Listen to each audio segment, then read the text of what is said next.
Disartnil Gaming, luto tayo ng champorado guys. So, ito na guys, nilagyan na natin ng isang pack ng Maya champorado.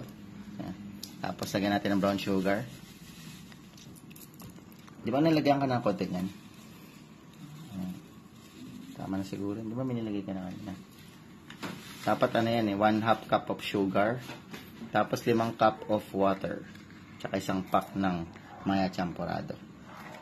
Halu-haluin. Mekos-mekos na yan minsan. Mekos-mekos.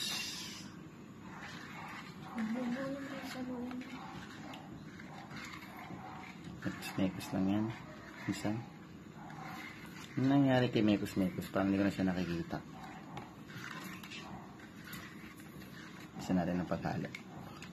Yun o. Parang marami tayong water. Hindi yan, tama yan. Add pa natin ang sampa. Hindi na, sobra naman yun. Okay guys, mamaya konti, ituloy natin pagkaluto na. Yan na guys, after ilang minuto, yan, kumukulo na ng maigi. Yan, dito na maluluto ng maigi yung kanin natin guys. Yung malagkit na kanin. Ng champorado. Yan. Mamaya na lang ulit guys. Yan na guys, after 15 to 18 minutes guys. Medyo luto na siya guys. Yan, kita yung sticky ng rice. Pwede na natin tong iserve. Nilagyan na lang natin ng gatas sa bowl.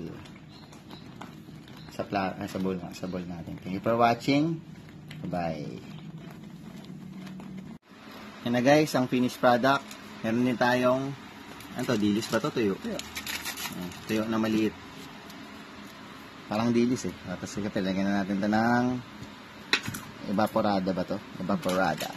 Beef sponsor. Tapos ito. Lagyan na rin natin ito guys.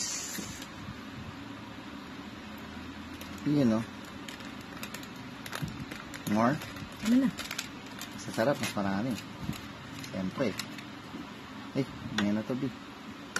Patang mo dyan sa. Tapos, lagyan natin ng dilis tuloy. Tuyo. Yun o. Tara guys, kain na guys. Sarap na to. Thank you for watching. Bye-bye.